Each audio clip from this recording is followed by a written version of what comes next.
Hello guys, আসসালামু আলাইকুম। আপনাদের সাথে নিয়ে আসলাম নতুন একটি পর্বে।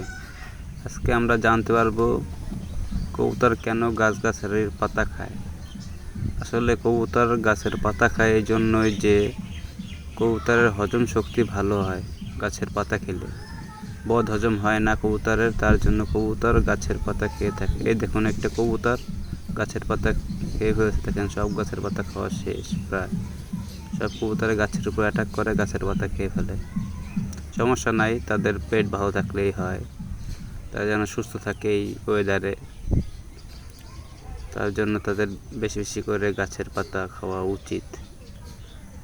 আপনারা কবুতর পালন করলে বাড়ির ছাদে 2-1টা গাছ লাগিয়ে রাখবেন, সেখান থেকে ওরা পাতা খেতে পারবে। গাছের পাতা অনেক উপকার ওদের জন্য, কবুতরের জন্য। কবুতর গাছের পাতা অনেক পছন্দ করে। তারপর রাবিশ আর ইট মুট, পাথরের গুঁড়া, এগুলো ছাদের উপরে রেখে দেবেন যেন কবুতর যেন খেতে পারে।